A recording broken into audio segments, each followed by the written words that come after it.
DC news India की team मौजूद है मरीलैंड्स के इस हिंदू जिमखाना में, जहां पर आज कराटे चैंपियनशिप 2026 का एक अच्छा कार्यक्रम जो है यहाँ पे आयोजन किया गया है। हमारे साथ उसके जो प्रमुख हैं राजेश ठक्कर जी मौजूद हैं। राजेश ठक्कर जी, सबसे पहले आपका डीसी न्यूज़ इंडिया पर स्वागत। Thank you so much. I really appreciate your kindness to give good information.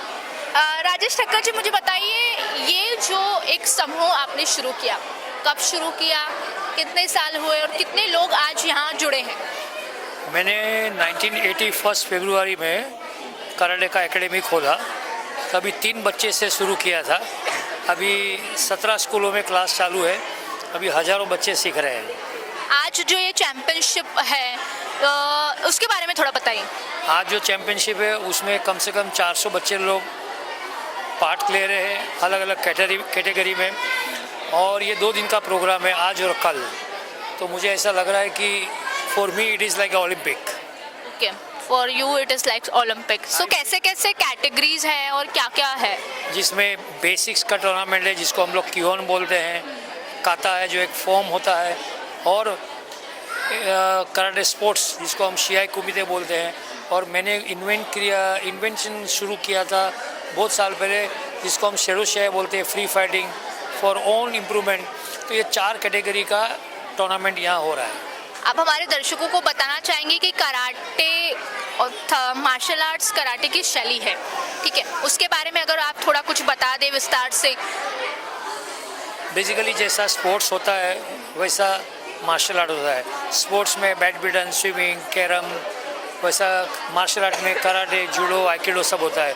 तो I am in the field of karate since last 53 years. So I am teaching karate from last 46 years.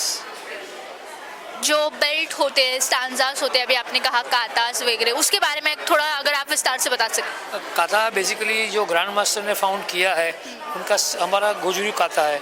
तो गोजुरी के founder ने जिस तरह से किया है, जिसके अंदर हार्ड एंड सॉफ्ट का कॉम्बिनेशन है, जैसा अपना टंग सॉफ्ट है, वो बोलने में बहुत काम आती है, टीथ स्ट्रॉन्ग है और चबाने में काम आते हैं, वैसा ये कराटे का जो ट्रेनिंग है वो combination of hard and soft का इसलिए लिया है। यार मैनी पीपल्स, आप यंगस्टर्स को क्या कहना चाहेंगे? आने वाला जो जनरेशन है वो कराटे में बहुत ज़्यादा संलग्न हो रहा है, और मैं देख पा रही हूँ बहुत सारे लोग हैं यहाँ पे, बहुत सारे बच्चे सुबह से आए हुए हैं, प्रैक्टिस कर रहे हैं, टूर्नामेंट्स कर रहे हैं, बहुत सारी चीज़ें। क्या कहना चाहेंगे उस पर? मैं तो ये बोलता हूँ, उनके पेरेंट्स को थैंक्स बोलना चाहता हूँ कि उनका पेरेंट्स ने मेरे ऊपर ट्रस्ट रख के वो टूर्नामेंट में भेज रहे हैं, और वो ट्रस्ट मेरे लिए सबसे बड़ी गिफ्ट है। और मैं चाहता हूँ कि हर बच्चे यहाँ से जावे, कुछ सीख के जावे, कोई मेडल लेके जावे, कोई हार के भी जावे, मगर कुछ ऐसा सीख के जावे कि उनका लाइफ में बहुत काम में लगे। ये आपका टूर्नामेंट लेने का एक मेन मोटिव एम क्या है? लोगों को इंकरेज करना, लोगों को मोटिवेट करना, जैसे कुछ? My main M is that they should be discipline child, good habits. जैसा कि आज की तारीख में बच्चे लोग की बैड हैबिट्स होती है, तो वो बैड हैबिट से मैं दूर रखना चाहता हूँ, और physically fit, mentally spiritually fit रखना चाहता हूँ। आजकल जैसे मैंने उनको अभी पूछा, एशियन रेफरी जो इंडिया को रिप्रेजेंट करते हैं, आजकल बहुत ही ऐसा कॉम्बिनेशन चला आ रहा है, तुलना चली आ रही है कि कराटे ज़्यादा अच्छा है या जिमिंग ज़्यादा अच्छी है। मेरे हिसाब से दोनों चीज़ अच्छी है। किसी को आर्ट्स पसंद है, किसी को कॉमर्स पसंद है। आपको लगता है कि साइंस अच्छा है तो साइंस अच्छा है। मेरे हिसाब से सब एजुकेशन अच्छा है, डिपेंड्स अपॉन इंडिविजुअल की कैपेसिटी क्या है। यार मैंने क्वेश्चंस की कराटे में जैसे बेल्ट होते हैं, हम देख पा रहे हैं किसी के पास ब्लैक बेल्ट है, किसी के पास ब्राउन है, ग्रीन है एंड ऑल, और भी कलर्स हैं, तो उसके बारे में थोड़ा आप बता दें। ब्लैक का मतलब क्या होता है, ग्रीन का, ब्राउन? कोई भी नया बच्चा कराटे में आता है तो वाइट बेल्ट से शुरू करता है। हर 6 महीने के बाद एक बेल्ट चेंज होता है, और 4 साल के बाद ब्लैक बेल्ट तक पहुँचते हैं। और ब्लैक बेल्ट मेरे हिसाब से तो एक फर्स्ट स्टैंडर्ड किया जाता है, उसके बाद शुरू होता है रियल ट्रेनिंग। रियल ट्रेनिंग के बारे में कुछ बताइए।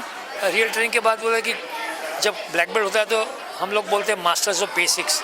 उसके बाद उनका रियल कराटे में डीप नॉलेज शुरू होता है, वो 10 डिग्री तक जाता है। 10 डिग्रीज और ब्लैक बेल्ट में क्या फ़र्क है?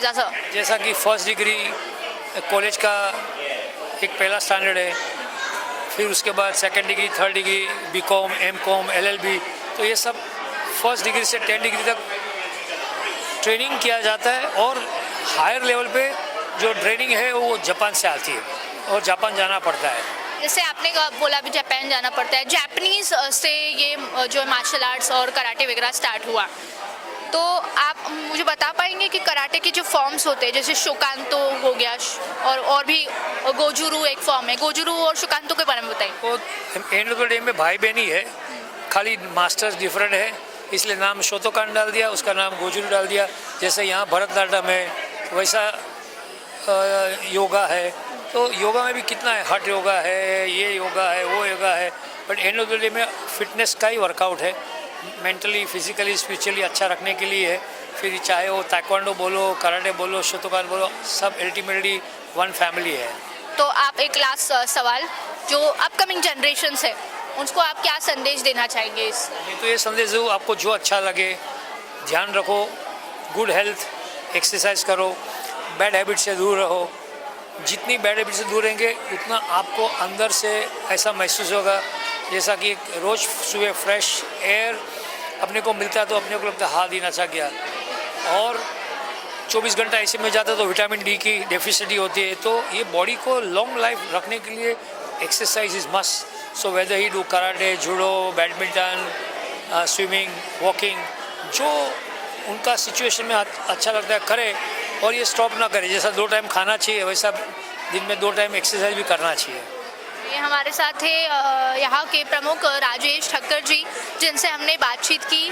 आज यहाँ पे प्रोग्राम हुआ है 2026 कराटे चैंपियनशिप, यहाँ पे जो प्रोग्राम हुआ उनसे बातचीत की। उन्होंने कहा कि यंग जनरेशन को कराटे ज़रूर करना चाहिए, इससे फिटनेस मेंटेन रहती है, सारी चीज़ें होती हैं। अभी के लिए बस इतना ही। कैमरा पर्सन नितिन थोड़ी के साथ मैं Divya, DC news India, Mumbai.